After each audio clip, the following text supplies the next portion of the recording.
من مراثي أرميا النبي، بركته علينا آمين. أنا هو الرجل الذي رأى المذلة، أتى علي بقضيب غضبه، وقادني وسيرني في الظلم لا في النور. والآن رد يده علي النهار كله، أبلى لحمي وجلدي وسحق عظامي.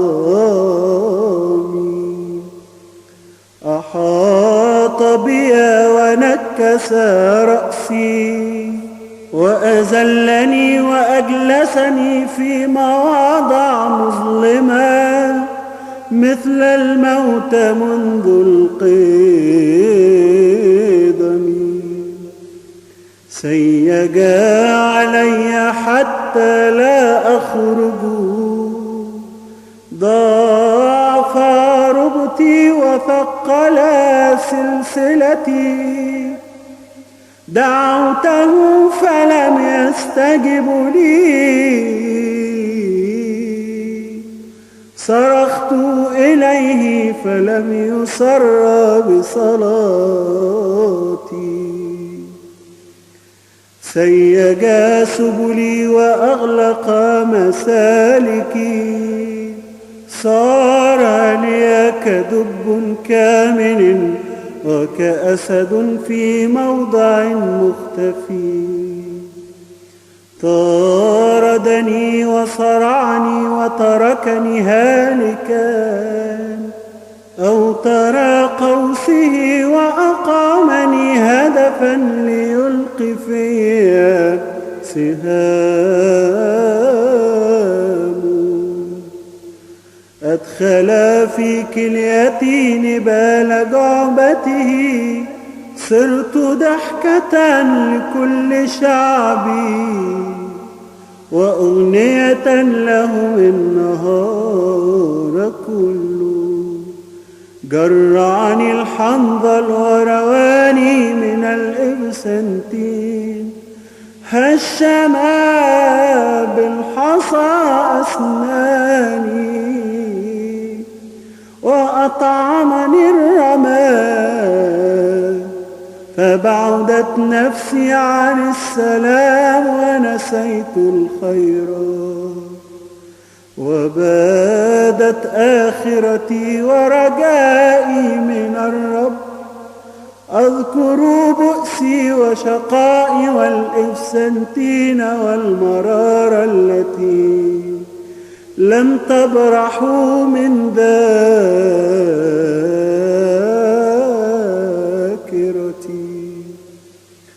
هذا ما تردده في نفسي وأشعر به في قلبي، من أجل ذلك أتمسك بمراحم ربي، لأنه لم يتركني عنه.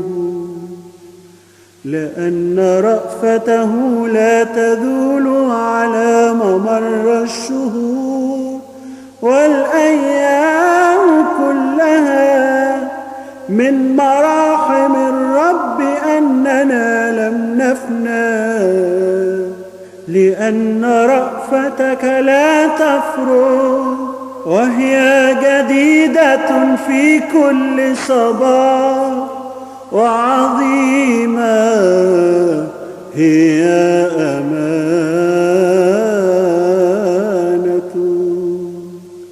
نصيبي هو الرب، قالت نفسي، فلذلك أرجو. صالح هو الرب للذين يترجونه، طيب للنفس التي تطلبه، وتتوقع بسكوت خلاص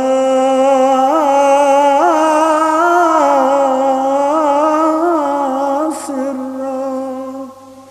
جيد للرجل أن يحمل النير منذ صبائه،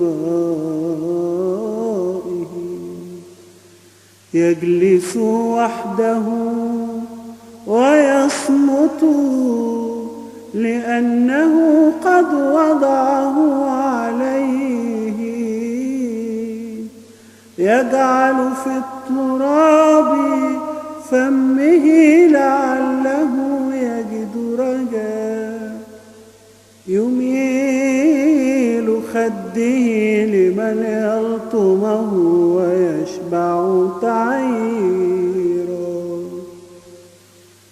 إلا أن الرب لا يقصيه عنه إلى الأبد، فإنه ولو وضعه يتراءف عليه ككثرة رحماته، لأنه لم يصغر قلبه بل تواضع لبني البشر ليذل تحت قدميه جميع المرتبطين بالأرض.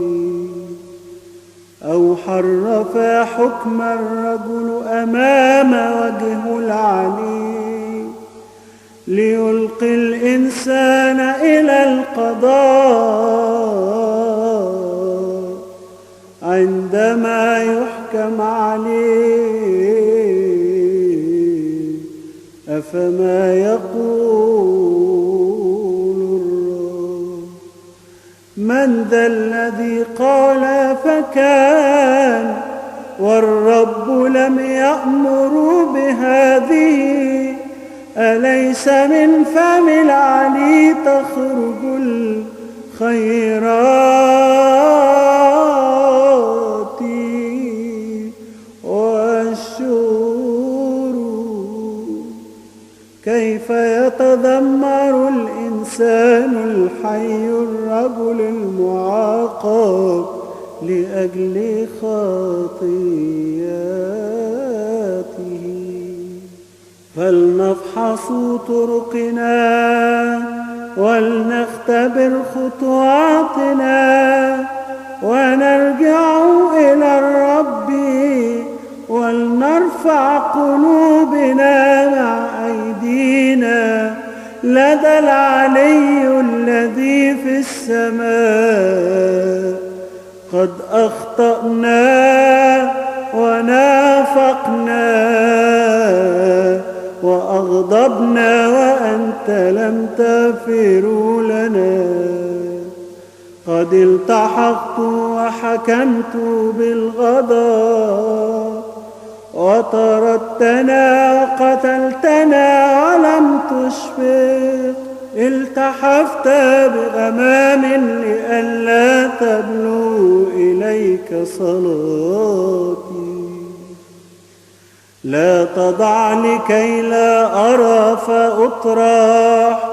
تركتنا في وسط الشعوب ففتح جميع أعدائنا أفواههم علينا فرفعونا ثم طرحونا. فحل بنا خوف وسخط عيناي تسيل ينابيع مياه. على سحق بنت شعبي عيناي حزنت ولا تكون. ولا أرفع رأسي حتى يتطلع الرب وينظر من السماء. عيني تحزن على نفسي أكثر من بني المدينة. قد اصطادني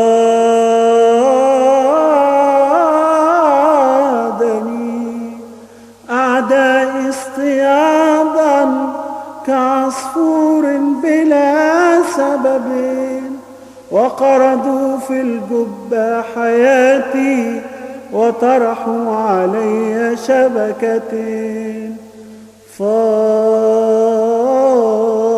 المياه فوق رأسي وقلت أنه تركني عنه.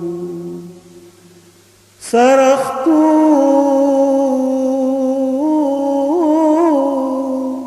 باسمك يا رب، صرخت باسمك يا رب من جب سفلي فسمعت صوتي. لا تمل أذنك عن طلبتي في اليوم الذي صرخت إليك. اقتربت من معونتي وقلت لي لا تخاف. حكمت يا رب لأحكام نفسي انتقامهم كله وجميع أفكارهم الكائنة علي. سمعت تعييرهم يا رب وكل مؤامراتهم التي صنعوها بي اليوم كله وتحريك شفاه القائمين علي. وكانت جميع تلاوتهم في النهار كله في جلوسهم وقيامهم. انظروا إلى عيونهم وجازيهم بالتعب على قساوة قلوبهم واطردهم بغضبك وافنهم يا رب من تحت السماء. مجدا للثالوث الأقدس إلهنا إلى الأبد آمين.